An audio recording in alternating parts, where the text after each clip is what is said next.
இன்றைக்கு நீதி தலைவர்கள் நூலிலிருந்து வாசகம்.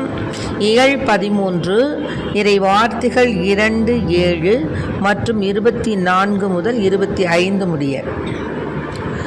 இன்று திருவருகை காலம் 3ஆம் வாரம் 19ஆம் தேதி டிசம்பர் மாதம் வியாழக்கிழமை.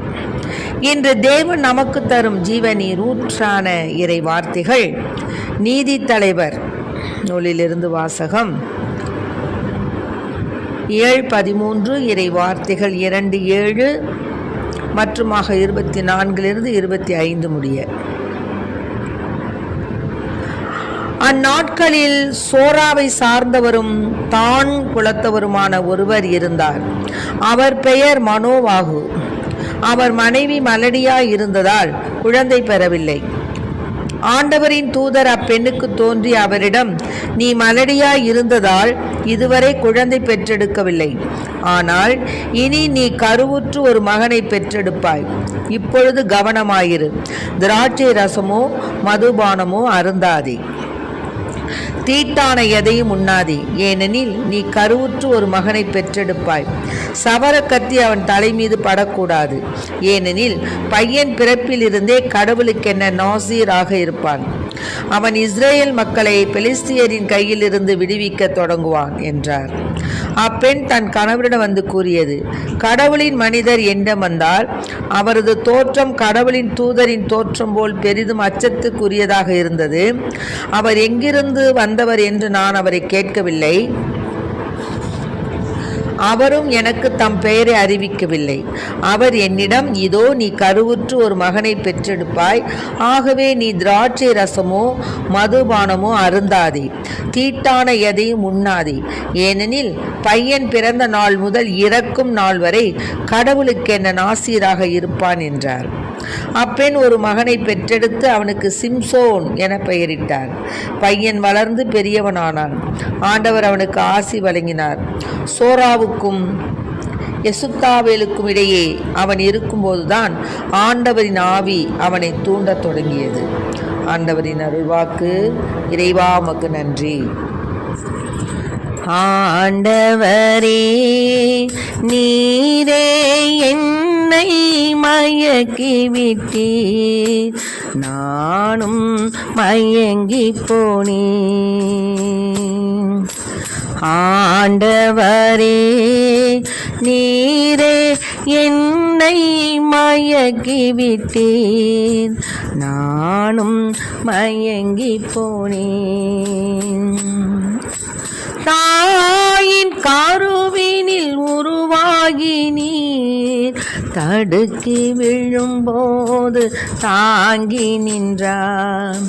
தூர சென்றாலும் துணையாய் வந்தீர், துன்பத்தில் வாழ துணிவை தந்தாய். தாயின் கருவினில் உருவாகி நீர் தடுக்கி விழும்போது தாங்கி நின்றாய்.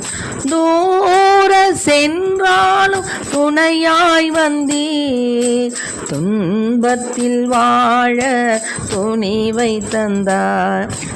அஞ்சாதே என் மகனே, உன்னோடு நான் இருப்பேன். கலங்காதே என் மகனே, கரம் பிடித்து நடத்திடுவேன். இந்த உலகம் முடியும் வரை உன்னோடு நான் இருப்பேன். இந்த உலகம் முடியும் வரை உன்னோடு நான் இருப்பேன். ஆண்டவரே, நீரே என்னை மயக்கி விட்டீர், நானும் மயங்கி போனேன். ஆண்டவரே, நீரே என்னை மயக்கிவிட்டீர், நானும் மயங்கி போனேன்.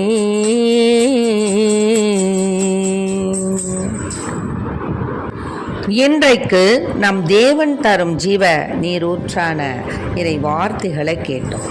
என்னன்னா, நீதித்தலைவர் நூலில் அந்நாட்களில் சோராவை சார்ந்த தான் குலத்தவர் ஒருத்தர் இருந்தார். அவர் பெயர் மனோவாகு. அவங்க மனைவி மலடியாக இருந்தாங்க. அதனால் அவங்களுக்கு குழந்தை பேர் இல்லை. அதனால் ஆண்டவர் தூதர் அந்த பெண்ணுக்கு தோன்றி என்ன சொன்னாங்க, நீ இது நாள் வரை நீ குழந்தை பெற்றெடுக்கலாமா, இனி நீ கருவுற்று ஒரு மகனை பெற்றெடுப்பா. அதனால் நீ என்ன செய்யணும், கவனமாக இருக்கணும். திராட்சை ரசமோ மதுபானமோ நீ சாப்பிடக்கூடாது, தீட்டான எதையும் உண்ணக்கூடாது.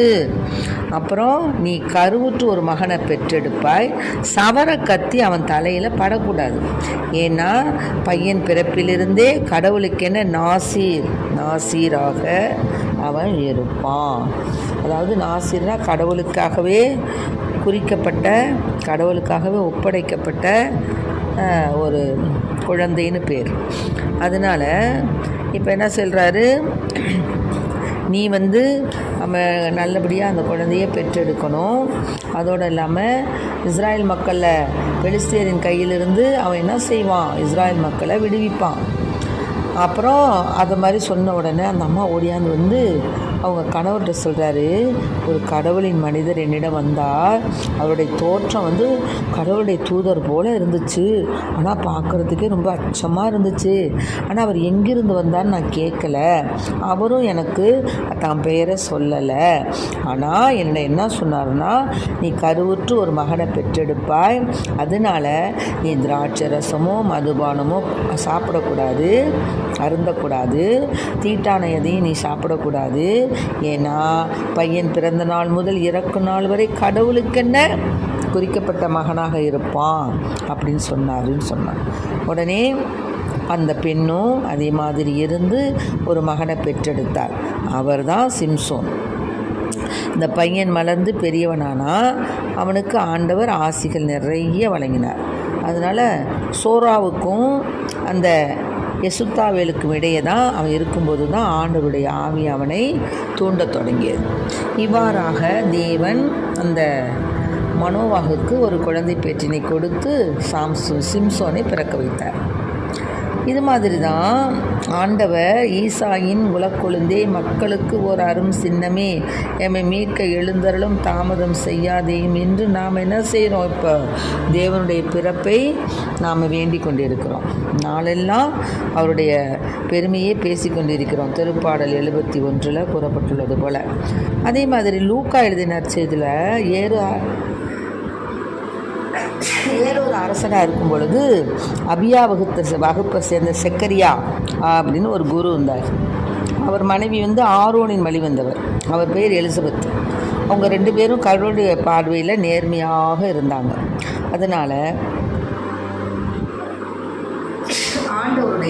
அதனால் ஆண்டவருடைய அனைத்து கட்டளைகளுக்கும் ஒழுங்குகளுக்கும் ஏற்ப அவங்க குற்றமற்றவர்களாக நடந்து வந்தாங்க.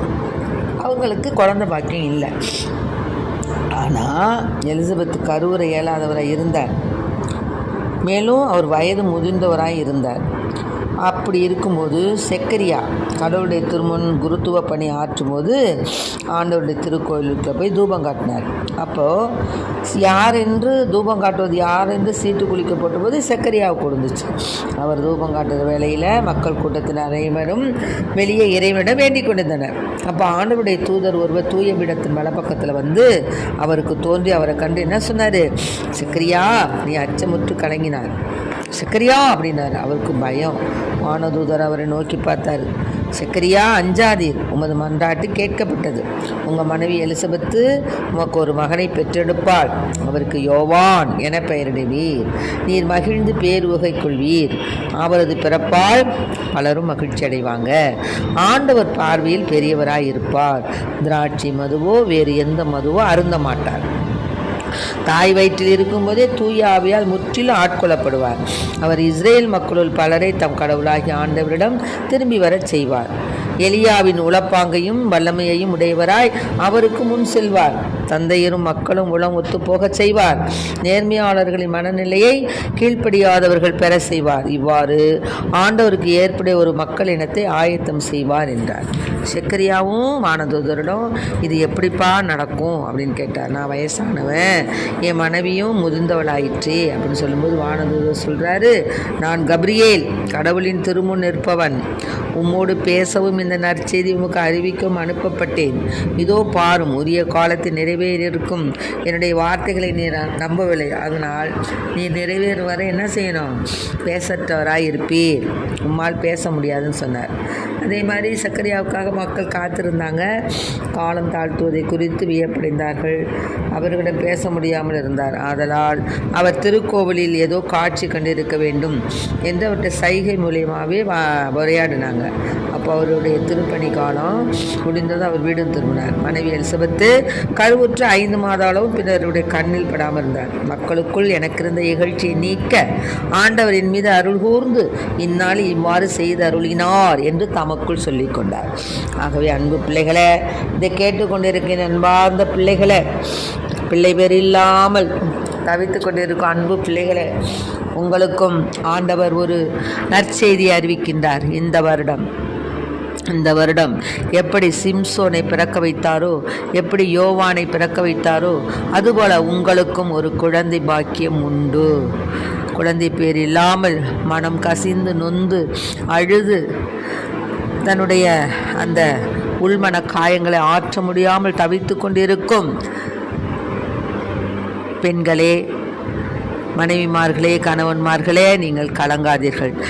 இன்று இந்த நற்செய்தி உங்களுக்காகத்தான். எப்படி சிம்சோன் பிறந்தாரோ, எப்படி யோவான் பிறந்தாரோ, அதுபோல தேவாதி தேவன் ராஜாதி ராஜன் உங்களுக்கும் ஒரு மகவை தந்தருகிறார். ஆமேன்.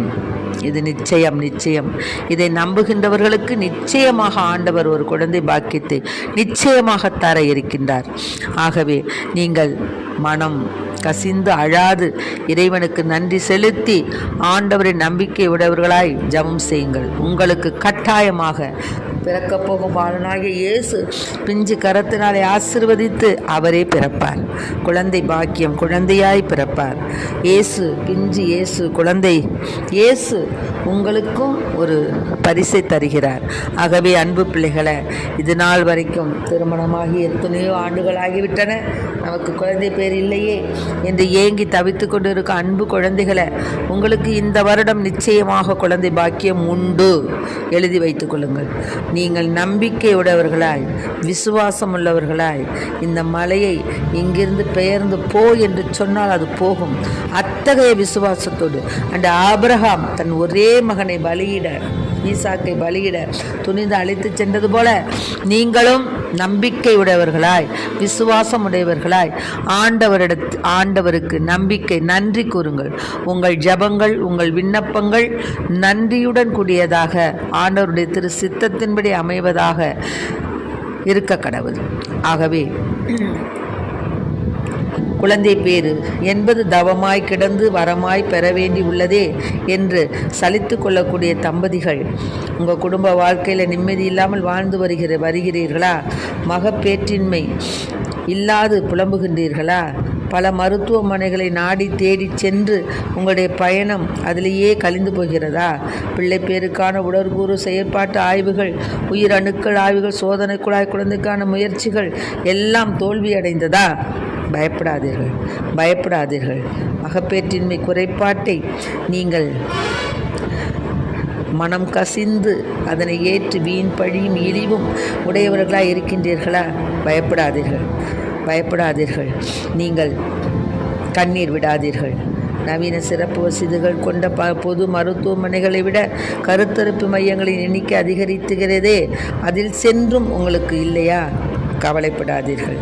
எல்லாம் வல்லவர், ஒன்றுமில்லாமையிலிருந்து உலகத்தை படைத்த தேவாதி தேவன், ராஜாதி ராஜன் உங்களுக்கும் ஒரு குழந்தையை கொடுப்பார், நிச்சயமாக கொடுப்பார்.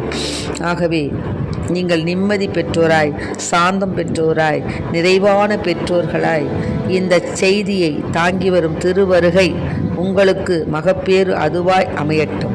மேலும் மகப்பேறு அற்றவருக்கு மகப்பேறு தரக்கூடிய தேவனை நீங்கள் வணங்கி ஸ்தோத்தரித்து அவருக்கு நன்றி சொல்லுங்கள். நிச்சயம் நிச்சயம் நிச்சயமாக உங்களுக்கும் குழந்தை பாக்கியம் உண்டு.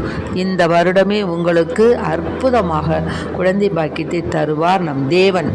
ஆமென். Praise the lord. மரியே வாழ்க. இயேசுவுக்கு புகழ். இயேசுவுக்கு நன்றி.